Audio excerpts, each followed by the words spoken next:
Hello and welcome to Bible Study with Alice, and today we're on day 9, Esther 9 of our daily Esther reading. We're reading from the ESV translation, but you're more than welcome to join us from a different translation. As you can see, we are on chapter 9. These videos are filmed in real time. Today's date is the 14th of May 25 and it's a Wednesday. You can find the previous 8 chapters in the playlist below. There is a disclaimer as usual, and that is one, these videos are unedited. Also, another disclaimer is I probably stumbled on my wording, and I'm probably also mispronounced some of the words as well, so I do apologise, and I'm just letting you know so you're aware. So let's get started.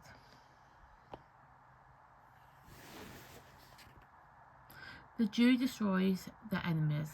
Now in the 12th month, which is the month of Adar, on the 13th day of the same, when the king commanded and edict were carried out on the very day when the enemies of the Jews hoped to gain a mastery over them. The reverse occurred: the Jews gained mastery over those who hated them. The Jews gathered in the cities throughout all the provinces of King Ahasuerus to lay hands on those who sought their harm, and no one could stand against them, for the fear of them had fallen on all people. All the officials of the province and the satraps and the governors and the royal agents also helped the Jews, for they feared Mordecai had fallen on them. For Mordecai was great in the king's house, and his fame spread throughout all the province. For the man Mordecai grew more powerful.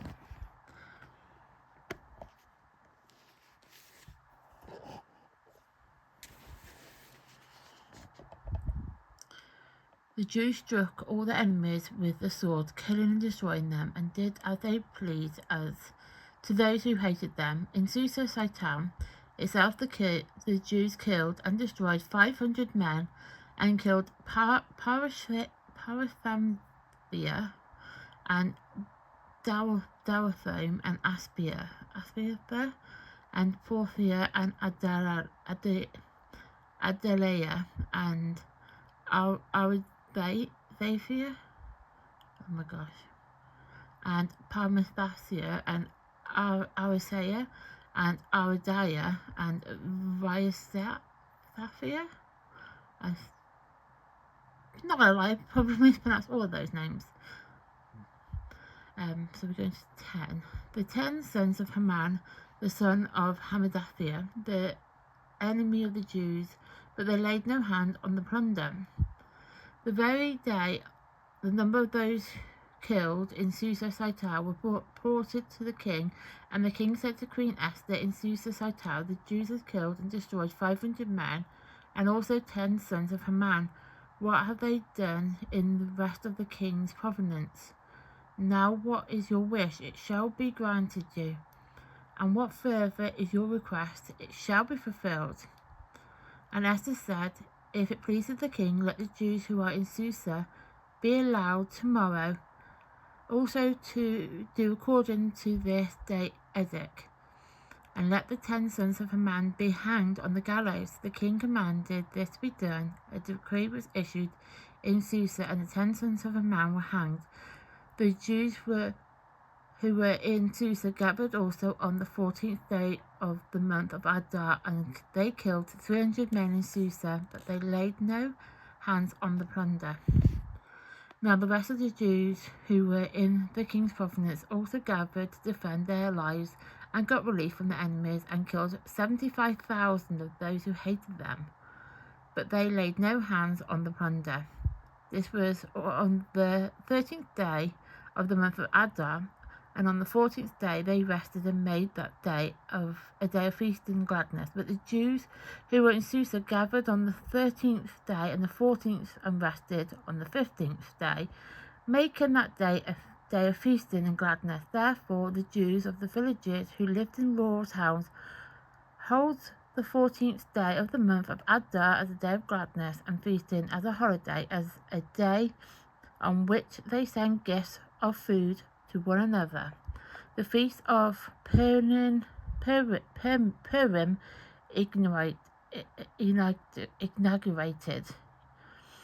And Mordecai recorded these things and sent letters to all the Jews who were in all the province of King Ahasuerus, both near and far, obliging them to keep the 14th day of the month of Adar and the 15th day of the same year by year as the day on which. Just wait for my camera to go back into focus.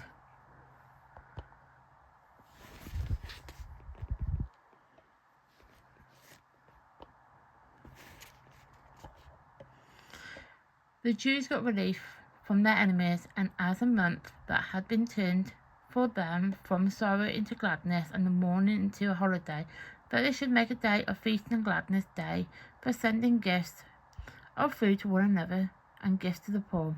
So the Jews accepted that they had started to do and what Mordecai had written to them, for Haman the Agagite, the son of Hammedatha, the enemy of all the Jews, had plotted against the Jews to destroy them, and had cast that is a cast lot, to crush and destroy them. But when it came before the king, he gave orders in writing that his evil plan that he had devised against the Jews should return on his own head, and that he and his sons should be hanged on the gallows. Therefore they called these days Purim, after the term Pur. Therefore, because of all that was written in this letter, and what they had faced in the matter, and of what had happened to them, the Jews firmly obligated themselves and their offsprings, and all who joined them, that without fail they would keep these 2 days according to what was written, and the time appointed every year, and these days should be remembered and kept throughout every generation, every clan, province, city, and these days of Purim should never fall into disuse among the Jews, not should the commemoration of these days cease among their descendants. Queen Esther, the daughter of Abdahio, and Mordecai the Jew gave full written authority, confirming the second letter about Purim. Letters were sent to all Jews to the 127 provinces of the king of Ahasuerus in the words of peace and truth, that these days of Purim should be observed at their appointed seasons, as Mordecai the Jew and Queen Esther obligated them, as they obligated themselves and their offsprings with regard to their fast and their lamenting. The commands of Esther confirmed their practices of Purim, and it was recorded in writing. So that is chapter 9 complete, and tomorrow we will be doing chapter 10, which is the last chapter in the book of Esther. And so basically there was a lot of words there that I definitely mispronounced, and I'm aware I did. So let's try and go back over and understand it a bit more. So the Jews destroy their enemies. So in the 12th month, which is the month of Adar, on the 13th day of the same, when the king commanded etiquette were to be carried out on the very day when the enemies of the Jews hoped to gain mastery over them. So basically at this point, on the 12th month, which is the month of Adar, on the 13th day, the king had commanded that the enemies of the Jews to be, gone, basically. That the Jewish people should not have to go through what they went through. So now, the Jewish people obviously going to hate anybody who hates them. They're going to be quite annoyed, in all fairness, because they just had somebody go along and basically want them all killed because one individual did not like another individual, and because that individual that other individual didn't like, which was basically Haman, didn't like Mordecai, and because Mordecai just happened to be a Jewish individual, that all Jewish people are now hated. So, King Ahasuerus is obviously now, aware of this, and yeah, basically the Jewish people shouldn't have to be hated on them. Now, obviously, Mordecai has now become quite a powerful individual in the king's house because he's now taken place of Haman. And Haman was basically like a prime minister, second in command. Whichever way you want to describe him, that's what Mordecai is now. He's got that importance over him. He's a very powerful individual, and he's powerful because he's also Jewish. Because I'm not saying he's powerful because he's Jewish, obviously, but he's powerful because of his, because he was going to be killed, and also the wife, the cousin, is also a very powerful person because she's now queen. So you're not going to have the queen's relative killed just because they want to be killed. So now, obviously, there's a lot of fighting going on, a lot of killing going on. There's a lot of people. The Jewish people just killed 500 men at one point, which was like at the top here. They killed 500 men. So then, obviously, they keep killing more people, and more people keep getting killed. The Jewish people destroyed 500 men, and 10 of them were the sons of Haman. So, at this point, the king's obviously said to Esther, what do you want now? What's your next request? Whatever you want, I will give you. Because this is just getting ridiculous. So, obviously, now, it's come that she wants the 10 sons of Haman to be hung on the gallows. So that's what the king did. He had those 10 people killed. And on the 14th day of the month of Adar, 300 more men were killed.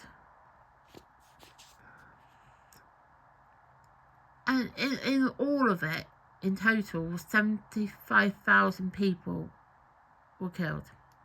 And they were all people who hated Jewish people. They just wanted all these people dead because they hated them.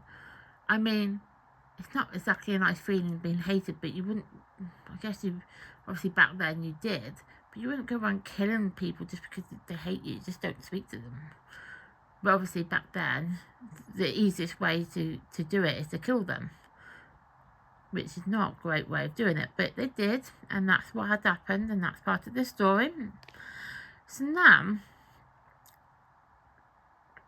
we're getting to the point where they're going to have a day of rest, a day of festivities, and that is now going to be the most important day for them, which is the Feast of the Purim. So Mordecai recorded that on the 14th day on the same month of Adar, and it's going to be every single year that this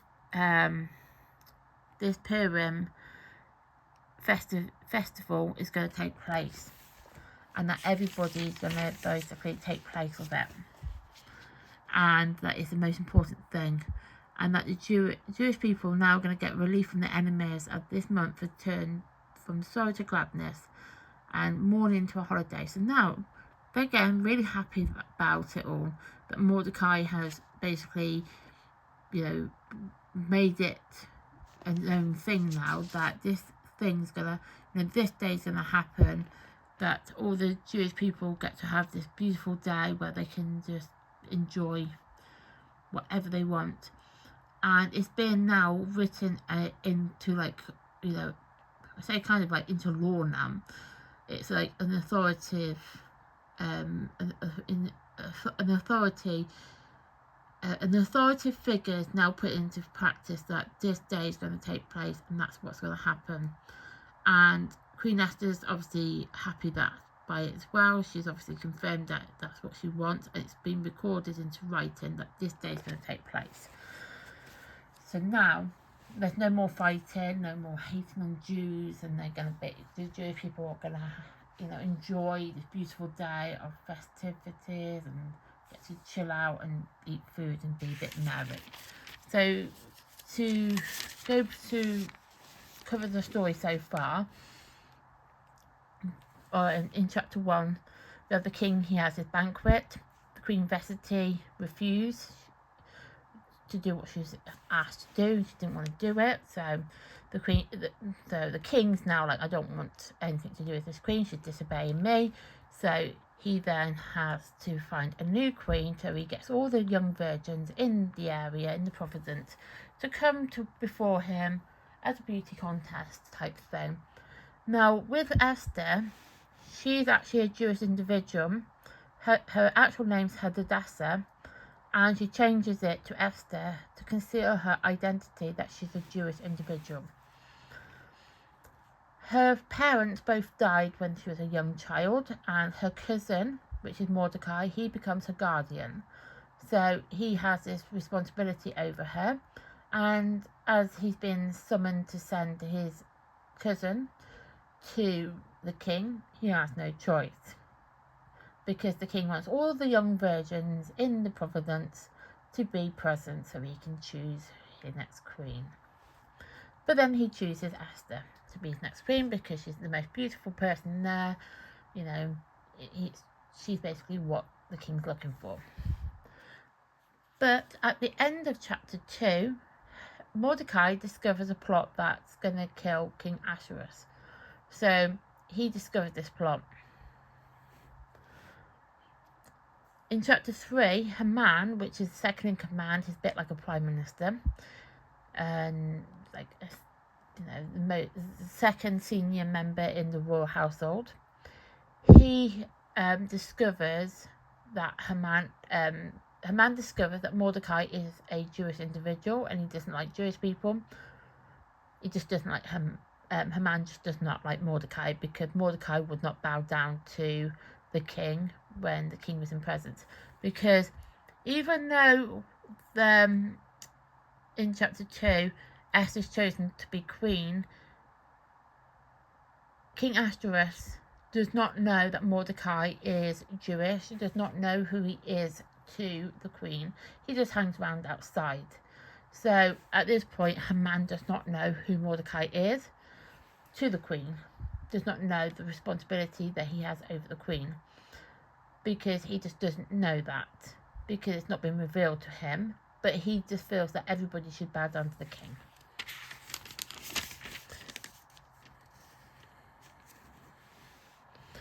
In chapter 4, obviously, oh gosh, my camera's falling over. It's a great start. So, in chapter 3 then, it's been revealed to, so obviously Mordecai knows now about this plot to have all the Jewish people killed by Haman. So Haman's now obviously basically indicating what he's going to do to these Jewish people. So Mordecai then goes into chapter 4, then tells Esther what's going to happen and wants Esther to do more, wants to help her people. So she does. So she goes to her husband and tells him what's going to, basically knows that she's got to go to her husband and tell him what's happening, but she doesn't want to. She's a bit unsure. She's very concerned because he's the king. He's not asked her to come into his palace, into his inner circle. He's not asked for her presence at this point. But she's got to let him know about this plot. So in chapter 5, Esther prepares a banquet. Now this banquet goes over 2 days, but chapter 5 covers the first day. She has this banquet, sets it up, has the king and Haman present, so she can reveal to the king what's happened, but also throw, not quite throw, but throw Haman under the bus in presence of the king, which is a very good way of doing it. So she does. So she sets up this banquet. The king gets drunk and gets very full on food. He's then saying, what is it that you want? Your request is my command. I will command your request. But she's still unsure. Now at the end of 5, Haman plots to have Mordecai killed on a gallows. So the gallows is all set up, ready. But obviously, we discover that the king discovers and honours Mordecai. If I say discover, the king is honouring Mordecai because Mordecai has now revealed the truth about the plot that Esther had been killed. So he's going to obviously have him honoured because he's like, you've basically saved my life. But Esther now needs to reveal the plot. That plot, that's all these Jewish people are going to be killed on. So in 7, she has a second day, her second banquet. So she obviously has that banquet done. The king's now saying, what's going on? You know, what is it that you want? I'll give it to you. Just tell me what's going on. What's going on? So she said to him what her man's plotted to do. Her man gets killed because obviously the king is so furious that his second in command would want to kill all these Jewish people. So in 8, Esther basically reveals it all to him. Like, you know, it's all been revealed, and she wants these people saved. She wants them saved. She does not want these people killed. So she does that. She will now, you know, save these people. And Mordecai has been, like, exposed to who he truly is, that he's the queen's cousin and guardian. It's all been exposed now. And in 9, the Jewish people are so angry, so cross, that, you know, that anything ever would have happened. Because obviously, their plot to have them killed at the end of 8 been exposed. You know, it's not going to happen. They're not going to get killed. The king's not going to allow it. But they're still infuriated that anybody would want them dead. They wanted them killed off. So the Jewish people, are so angry, so cross, that they're basically going to kill everybody who hated them. And they do. They go and they killed 75,000 people who hated on them because of just because her man didn't like Mordecai, because Mordecai would not bow down to the king. Then at the end of 9, they basically need to find a way to stop this from happening because they don't want it to happen anymore, you know. So it's being put into law. Mordecai, Esther, the king, you know, everybody's put together something in place to stop that from happening, and that's when Purim was indicated, and, you know, it basically came out. And it's a festival on the 14th day of the 12th month, where it was just a day to basically have fun, chill out, relax, do whatever, you're all happy as anything. It's just a day, so nothing like this will happen, take place, because it's not cool to go around killing people just because people hate you. I mean, you can just not talk to them, but that's a good way of killing them. It's definitely not going to get you talking to them, isn't it? But that's what they want. They don't want this, you know. The king, Mordecai, and Queen Esther, they don't want this to happen. They just want people to just have fun, enjoy themselves. So that is chapter 9 complete, and I can't even get the page. So I'm going to write in the day and the date at the bottom. So it's the 14th of May. So on day 9, and it's the 14th of May 25. So thank you for watching. Please like my content, please subscribe to my channel, and please turn on the notification bell so you get notified of content like this. Thank you and goodbye.